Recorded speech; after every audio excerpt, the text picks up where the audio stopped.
शादी वादी नहीं करनी यार, करियर खत्म हो जाता है, रिस्पॉन्सिबिलिटीज बढ़ जाती हैं, इंडिपेंडेंस चली जाती है यार, मतलब जिंदगी झंडी हो जाती है।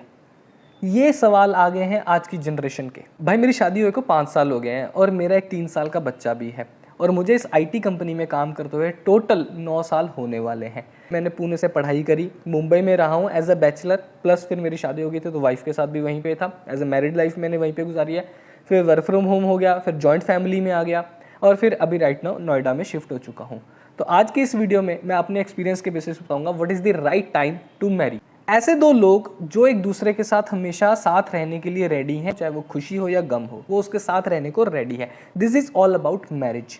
बाकी लाइफ में खुशियां आती रहेंगी, गम भी आते रहेंगे, but it's like how you stand with each other. मान के चलो दो लोग हैं जिनकी शादी होने वाली है, चाहे वो लव है चाहे वो अरेंज है, कुछ भी हो भाई, घर पे लड़ाई होएगी, चाहे घर पे थोड़े से क्लेश तो रहेंगे। ये सिर्फ मिथ है कि भाई अरेंज मैरिज में होते हैं, लव मैरिज में नहीं होते, ये सब बकवास है।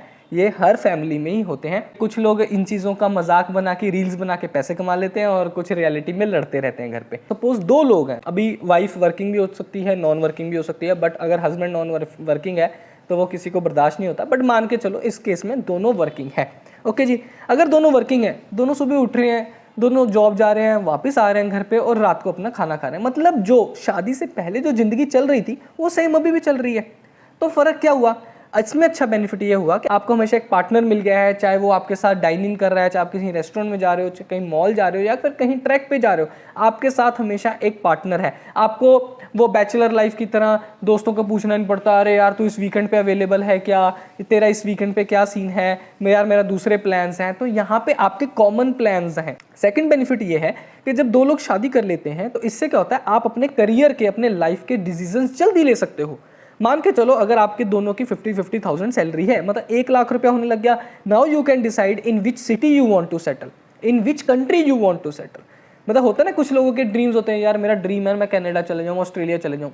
तो बेटर है कि एक बार आप शादी कर लो, तब आपके जो म्यूचुअल ड्रीम्स रहेंगे वो आप फुलफिल करो, घूमो भी, खाओ भी, पियो भी, आपका जो करियर प्लान्स है वो भी करो। मैं एक कपल को जानता हूँ, तो ही इज़ लाइक 35 एज है उनकी, ओके, लाइक वो सब सेटल है, उनका खुद का घर है मुंबई में, सब कुछ है।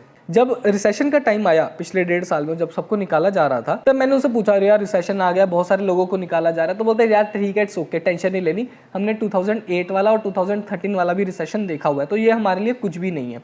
सेकेंडली भाई हमारे केस में मेरी वाइफ अर्निंग है तो कुछ नहीं होगा यार, तुमको ही पता है कि अगर कोई ले ऑफ होता है तो उसका अप टू मैक्स 6 मंथ्स लग जाते हैं, बट जॉब मिल जाती है। मैं 6 मंथ्स भी बहुत मैक्सिमम बोल रहा हूँ, लोगों की 2-2 महीने में भी लगी है, विद इन 1 मंथ भी लगी है। बट इसके केस में एक होता है ना कि यार हाँ, कोई ना घर पे एक सोर्स ऑफ इनकम है, अपने थोड़े से हम शौक कम कर लेंगे, हम अपने खर्चे कम कर लेंगे, बट एटलीस्ट एक इनकम आ रही है। और जहाँ पे सिर्फ हस्बैंड वर्क कर रहा है तो उसके ऊपर एक अलग लेवल का प्रेशर रहता है कि यार घर पे मेरी बीवी भी है विच इज़ नॉन अर्निंग, घर का रेंट भी है और बच्चा भी है जो राइट नाउ मेरे केस में है। तो मेरे मन में वो सडनली कभी ना कभी एक थॉट आता है कि अगर मैं जॉब नहीं करूँगा तो मेरा क्या होगा। समझ गए? तो कुछ एडवांटेजेस हैं, कुछ डिसएडवांटेजेस हैं वर्किंग वाइफ के, नॉन वर्किंग वाइफ के। शादी के बहुत सारे एडवांटेजेस हैं कि आप अपना घर अपना जल्दी प्लान कर सकते हो। आपको एक एडवाइस दे दूँ, मेरे एक दोस्त ने वो यूज़ किया था ट्रिक। अपना ट्रिक सिंपल है, आप शादी करो टाइम पे, सो दैट आप अपने लाइफ के डिसीजन अच्छे ले सको। बट जब बच्चे की बात आई तब आप उसको थोड़ा सोच समझ के करो, क्योंकि बच्चा होने के बाद क्या होता है ना, आपकी रिस्पॉन्सिबिलिटीज बहुत बढ़ जाती है। आपको रात रात भी जागना पड़ेगा, बच्चा बीमार भी होएगा, उसको फिर स्कूल का स्टार्ट सिस्टम हो जाएगा, फिर आप उसके हिसाब से चलोगे, आपकी अपनी पर्सनल इतनी कोई जिंदगी रहेगी नहीं। आपके अपने साथ बहुत सारे शौक आपके धीरे धीरे खत्म होने स्टार्ट हो जाएंगे। बट जब तक वो नहीं हुआ है तब आप अपना घर प्लान कर सकते हो, आप अपनी कंट्री डिसाइड कर सकते हो कि भाई मुझे इस सिटी में रहना है, इस कंट्री में रहना है, या फिर मुझे ये जॉब लेनी है, या फिर मुझे ये सैलरी ले लेनी है। उसके बाद फिर हम बेबी प्लान करेंगे, क्योंकि बेबी प्लान में तो ये अच्छी एडवांटेजेस है ना, जो लोग एमएनसी में काम करते हैं कि कंपनी उनको बेनिफिट्स देती है। 6 मंथ्स की मैटरनिटी लीव मिल गई, प्लस उसके बाद up to 2 years leave without pay तक भी जा सकते हो। तो कंपनी बहुत सारे बेनिफिट्स देती है। Metro cities it's all about depression if you are alone, if you are introvert. तो मेट्रो सिटीज़ में यही प्रॉब्लम है कि यहाँ पे ना लोग सब अकेले अकेले खुश हैं, सोसाइटीज़ हैं, ग्रुप्स हैं, but that is for limited time. Getting what I am saying? But जब आपके पास एक परमानेंट पार्टनर है जिसके साथ आप सब बातें शेयर करते हो, घर की, ऑफिस की, पर्सनल, प्रोफेशनल, है ना, अपने सारे डिसीजंस उसके साथ वो करते हो, तो आपकी ना जो मेच्योरिटी लेवल है वो बहुत ऊपर तक जाती है। मैं ये नहीं बोलता हूँ कि एजुकेशन से इमेच्योरिटी आती है, नहीं आती है, बट जो हम दुनिया से सीखते हैं ना, इससे ज़्यादा मेच्योरिटी आती है। ये तभी सीखा जाता है जब हमारा पार्टनर केयरिंग एंड मेच्योर हो। So the best time to marry according to me is 26 to 29। Okay, for girls and boys both, मतलब गर्ल्स कैन स्टार्ट फ्रॉम 25 क्योंकि उनका ऑलमोस्ट सेटल हो चुका होता है। बहुत ही कम लड़कियां होती हैं जो पोस्ट ग्रेजुएशन की तरफ जाती हैं, बहुत ही कम होती हैं। लड़के थोड़ा सा ज़्यादा जाते हैं बिकॉज ऑफ सम रीजंस, किनका किसी का गैप होता है, किसी की सैलरी कम होती है, किसी को लगता है मुझे करियर डोमेन मुझे अच्छा नहीं लगा था, मुझे चेंज करना है, तो वो बहुत सारे रीजंस आते हैं। But 25 I would start from 25, let it be from 25 to 29 for both girls and boys. This is the best time to marry. इससे आप अपने डिसीजंस अच्छे ले सकते हो, आप अपना करियर भी बना सकते हो, सेटल भी हो सकते हो। 4 साल बहुत होते हैं, और उस टाइम के बाद फिर आप 29 के बाद अपना बेबी भी प्लान कर सकते हो, क्योंकि उसके बाद मैं बोल रहा हूँ आपकी ज़िंदगी नहीं रहेगी, आपकी ज़िंदगी आपके बच्चे के हिसाब से चलेगी। बेस्ड ऑन माई एक्सपीरियंस मैं यही बोलूँगा कि भाई किसी के कहने पर मत जाओ, क्योंकि हमारी डॉक्टर थी जो मुंबई में, वो यही बोलती थी, अरे तुम यहीं पर मुंबई में डिलीवरी करवा लो, मैं हूँ ना।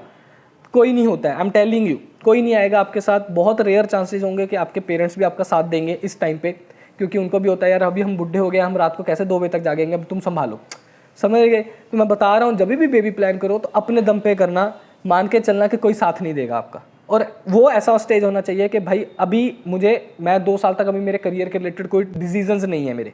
जब बच्चा प्रोबेबली 1.5-2 साल का हो जाएगा तब आप शायद थोड़ा सा डिफरेंट चेंज करने का कर सकते हो कोशिश। बट उसमें बहुत सारे इफ एंड एल्स आते हैं कि आपकी वाइफ या आपकी फैमिली कितनी ओनरशिप लेती है। जैसे मेरा एक दोस्त है, अब उसके दादा दादी अपने बेटे के बेटे को इतना ध्यान रखते हैं, मतलब उसकी वाइफ को बोला हुआ है, मेरे दोस्त की वाइफ को, सास ससुर ने, कि भाई तू टेंशन मत ले, तू अपना दिन में ऑफिस का काम खत्म कर, बट ये है कि हमको खाना भी खिला टाइम पे।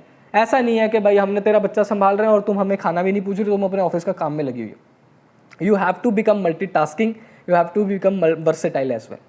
ओके, ऑनरशिप लेनी पड़ेगी, थोड़ी सी मेहनत करनी पड़ेगी, because life is all about that only.